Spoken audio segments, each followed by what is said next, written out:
There we go. Hi guys, I'm just some guy. Why am I sitting on the floor right now is what you might be wondering. The answer to that is it's a more interesting background because otherwise they'll just be getting wall. I don't want to put holes in my wall to hang that guitar back there. Let me show you. This is my Schecter C7 Stealth, whatever you want to call it. Look, I don't know anything here. Look at that. That's what it is, okay? I don't know anything about guitars.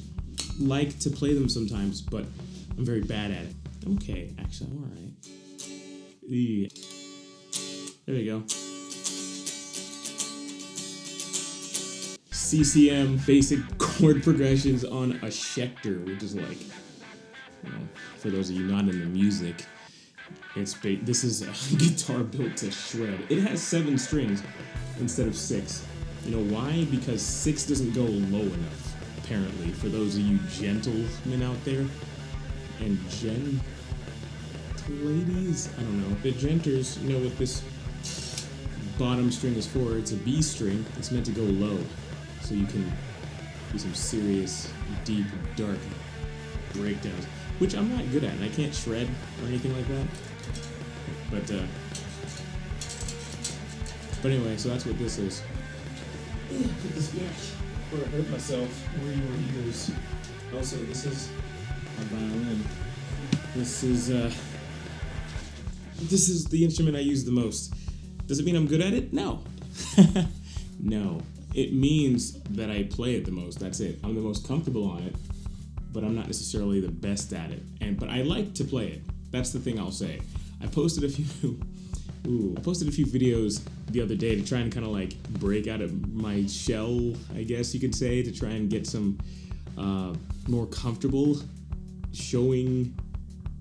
I don't know. I just thought it would be a good exercise to practice not being ashamed, and I failed hard. Basically, I just kind of it was.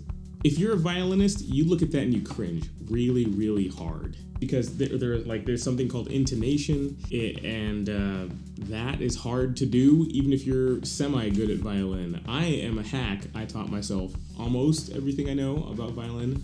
Not a whole lot that I do know. I just know how to have one. It was really hard for me to watch. I left it up because a lot of my friends liked it, and like I got a lot of hearts and loves and likes, and people were recognizing the song that I was playing and everything, and it was kind of nice, and it felt good. But only the reactions and stuff like on Facebook and social media. I left the Instagram one up because I don't have as many people looking on Instagram, and I kind of don't want to like. I'm trying to kind of, I don't know, keep one for posterity's sake or something. I don't know. I don't want to lose all evidence of it. I played Once Upon a December from Anastasia, and I liked it as a child. I really liked it, and I played that, and I played my heart out. Like you could see my face, and I'm just like, just way too serious for a mediocre play. Like it's awkward. It's that kind of weird, unfortunate awkward where someone is like not horrible at something, but they're not good enough for you to really enjoy it, and you can kind of see the seams. It's really just a weird place. It's kind of like the weird awkwardness of the Uncanny Valley, where it's just like, this is almost a human that I'm looking at,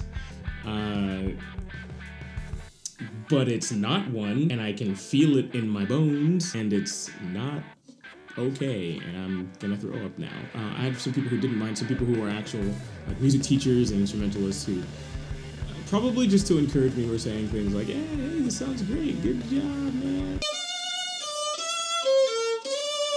You know, and then you have your family and your friends who, I'm not gonna say that they have no taste or ear or anything like that, but they're very encouraging, and they want you to feel good and confident about you getting out there, which I'm very grateful for. But at the same time, I really, like, I know it sucked.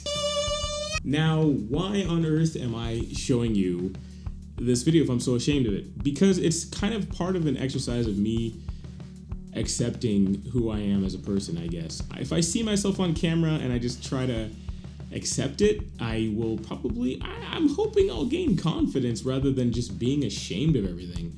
It's really easy to be, actually, it's easy to go both ways, I think.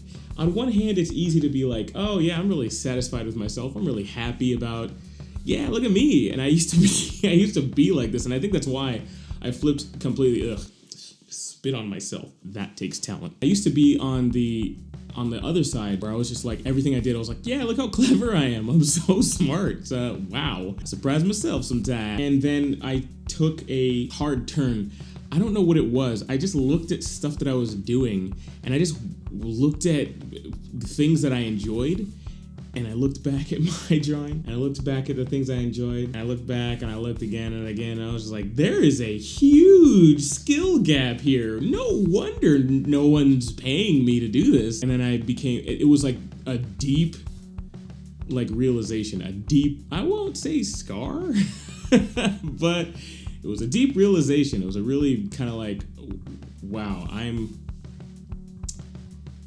not as good as I thought. And I immediately, it wasn't like I went down to, oh, I suck at this. It was like I knew immediately I was in that weird uncanny valley, strange, mediocre section of people who are just like not good enough to show people or get paid for things, but also better than people who just started. So yeah, it was kind of a weird place. Started in a state of absolute self-glorification all the time, and then I realized I was not that good, and I realized it was really awkward for people to see. And I even had friends who told me after I had the realization, I don't remember what it was. It was one of my friends. His name was Sean.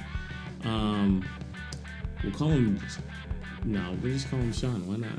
I don't think he cares. Nobody's watching. And he was like one of the first few people who was just like, yeah, you just realized you weren't this clever? And I was like, you knew the whole time. And you didn't tell me because you were nice and you were being a good person and not just saying bad things about me, which is like an incredible thing to do, an incredible friend thing to do. On one hand, I think that people should tell people the truth.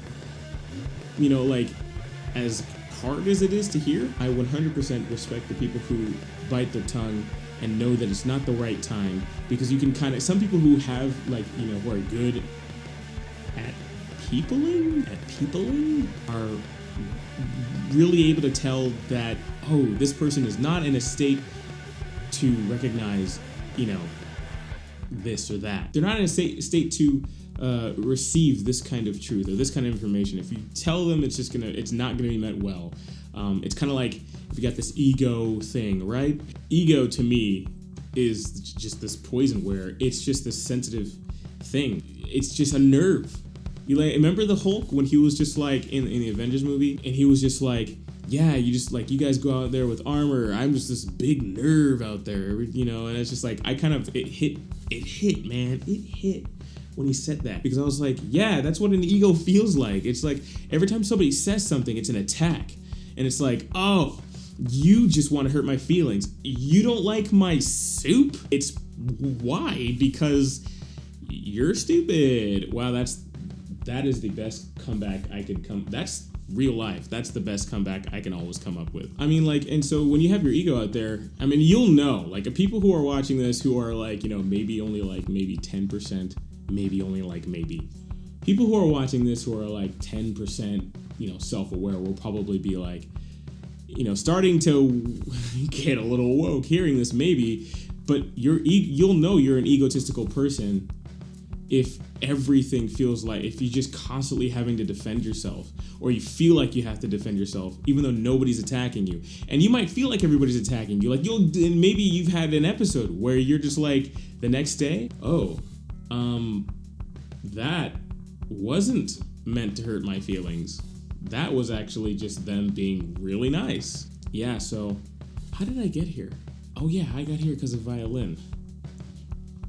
Because I brought this guy over. I brought Fred from the future over. Maybe this is a good place to stop. I think I need to cut it right here so I can make me some dinner. Maybe I'll go get some sashimi grade fish and then make a sandwich out of it, because it's so much cheaper here in Japan, and I'm in Hokkaido of all places where the fish is super fresh. So Anyway, thanks for listening to me rant, I guess. So